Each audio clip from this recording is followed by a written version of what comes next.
नमस्कार दोस्तों, स्वागत है आपका केबीसी कम्युनिटी में। तो दोस्तों, आज इस वीडियो में हम बात करेंगे केबीसी के भोपाल और लखनऊ ऑडिशन के दूसरे दिन यानी कि 11 मई को पूछे गए क्वेश्चंस और उनके आंसर्स के बारे में।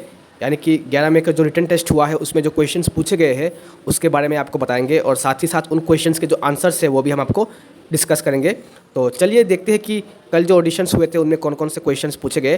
तो आप लोग भी वीडियो को पूरा देखिएगा, जो क्वेश्चंस है उसको अच्छे से देखिएगा और उसी टाइप के क्वेश्चन जो है उनको प्रिपेयर कीजिएगा अगर आपका ऑडिशन है कुछ दिनों में। तो अगर आप लोग सारे के सारे क्वेश्चंस देख लेंगे, थोड़ा प्रिपरेशन कर लेंगे, तो आपका जो रिटन टेस्ट है वो थोड़ा अच्छा हो जाएगा। जैसे कि आपको पता है कि अगर आप रिटन टेस्ट में कट ऑफ क्लियर नहीं कर पाते हैं तो फिर आपका ऑडिशन आगे नहीं बढ़ पाएगा। तो इसलिए मेक श्योर कि आपका जो रिटन टेस्ट है वो अच्छा होता है। तो चलिए देखते हैं कि इस बार कौन कौन से क्वेश्चंस पूछे गए। जैसे कि एक क्वेश्चन जो पूछा गया वो ये था कि who is the minister of youth affairs and sports in India, यानी कि भारत में यूथ अफेयर्स और स्पोर्ट्स के मंत्री कौन है। तो जो करेक्ट आंसर है वो है अनुराग ठाकुर। अगला सवाल में पूछा गया है कि वह तोड़ती पत्थर कविता के कवि कौन है, यानी कि who is the poet of the poem वह तोड़ती पत्थर। तो जो करेक्ट आंसर है वो है सूर्यकांत त्रिपाठी निराला। अगले क्वेश्चन में पूछा है कि किस अभिनेत्री ने फिल्म में मुख्यमंत्री का किरदार निभाया है, यानी कि which of this actresses has played the role of chief minister in a movie. तो जो चार ऑप्शन थे उनमें से जो सही आंसर है वो है निम्रत कौर और मूवी का नाम है 10वीं। अगले सवाल में पूछा है कि अरुणिमा सिन्हा किस खेल से संबंधित थे, यानी कि which of this sports is Arunima Sinha associated with. तो जो करेक्ट आंसर है वो है वॉलीबॉल। अगले क्वेश्चन में पूछा है कि गौतम ऋषि की पत्नी के साथ किस देव ने छल किया था। तो जो करेक्ट आंसर है वो है इंद्रदेव।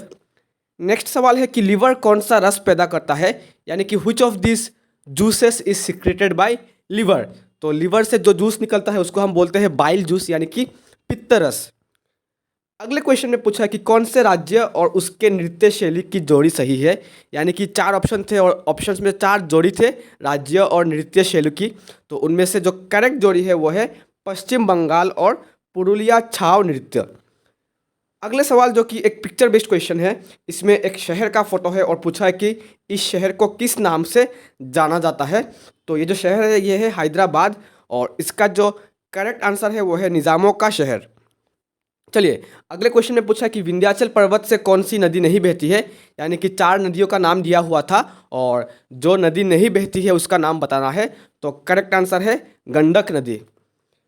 अगले क्वेश्चन में पूछा है कि दिए गए क्रिकेटर के राजनीतिक दल का नाम क्या है। तो ये भी एक पिक्चर बेस्ड क्वेश्चन है, इसमें इमरान खान का फोटो दिखाया गया और पूछा है कि उनके पॉलिटिकल पार्टी का नाम क्या है। तो जो करेक्ट आंसर है वो है पाकिस्तान तहरीक इंसाफ। अगले क्वेश्चन में पूछा है कि कौन सी मिठाई को तलकर चाशनी में डुबाया जाता है। तो इसका जो करेक्ट आंसर है वो है खाजा। नेक्स्ट क्वेश्चन में पूछा है कि बाग बगीचे को फारसी भाषा में क्या कहते हैं। तो बाग बगीचे को फारसी भाषा में गुलजार कहते हैं। अगले क्वेश्चन में पूछा है कि आईपीएल लखनऊ फ्रेंचाइजी के मालिक आरपीएसजी वेंचर्स लिमिटेड के चेयरमैन कौन है। अगर शॉर्ट फॉर्म में बताया तो आपको सवाल कुछ ऐसा होगा कि जो करंट एलएसजी यानी कि लखनऊ सुपर जायंट्स का टीम है उसका मालिक कौन है। तो जो करेक्ट आंसर है वो है संजीव गोयनका। अगले क्वेश्चन में पूछा है कि रुपया किस देश की मुद्रा है। तो बहुत सारे लोग शायद भारत सोच रहे होंगे, लेकिन भारत या फिर इंडिया ऑप्शन में ही नहीं था। तो जो करेक्ट आंसर है वो है श्रीलंका। चलिए नेक्स्ट क्वेश्चन जो कि एक और पिक्चर बेस्ड क्वेश्चन है। तो आप लोग देख सकते हैं 3-4 क्वेश्चन ऐसे रहेंगे जो कि पिक्चर बेस्ड होंगे। तो इसमें एक फोटो दिखाया गया है और पूछा है कि इस चित्र को पहचानिए। तो ये एक यूएसबी है, तो करेक्ट आंसर है यूएसबी। नेक्स्ट क्वेश्चन में पूछा है कि सूर्य किन दो गैस से मिलकर बना होता है। तो करेक्ट आंसर है हाइड्रोजन और हीलियम, यानी कि H और He। अगले क्वेश्चन में पूछा है कि राजन मिश्रा एवं साजन मिश्रा किस क्षेत्र से जुड़े हैं। तो दोनों शास्त्रीय गायन से जुड़े हुए हैं। तो इसका जो करेक्ट आंसर है वो है शास्त्रीय गायन। अगले क्वेश्चन में पूछा है कि कौन सा जानवर 3 नस्लों में पाया जाता है, इंडियन, साइबेरियन और सुमात्रा। तो इसका जो करेक्ट आंसर है वो है टाइगर, क्योंकि टाइगर के अलग अलग स्पीसीज होते हैं, जैसे कि Indian tiger, royal Bengal tiger, उसके बाद साइबेरियन टाइगर, सुमात्रान टाइगर। ठीक है। नेक्स्ट क्वेश्चन में पूछा है कि 1857 यानी कि 1857 में भरतपुर में किसको फांसी दी गई, यानी कि हु वाज हैंग्ड इन भरतपुर इन 1857। तो इसका जो करेक्ट आंसर है वो है मंगल पांडे। तो ये था आज का आखिरी सवाल। तो ऑलमोस्ट 20 सवाल आपके लिए हमने जुगाड़ किया है, कंपाइल किया है और आपके साथ शेयर किया है। तो आई होप आपने वीडियो पूरा देखा होगा, और अगर आपको आज का ये वीडियो अच्छा लगा तो फिर इसको लाइक ज़रूर कीजिएगा, चैनल को सब्सक्राइब करना मत भूलिएगा, टेलीग्राम ग्रुप को ज़रूर ज्वाइन कर लीजिए क्योंकि ये क्वेश्चंस हमारे टेलीग्राम ग्रुप में ऑलरेडी शेयर हो चुके हैं। तो टेलीग्राम ग्रुप को ज्वाइन कर लीजिए, डिस्क्रिप्शन में लिंक दिया हुआ है, और अपने दोस्तों के साथ इस वीडियो को शेयर ज़रूर कीजिएगा। धन्यवाद।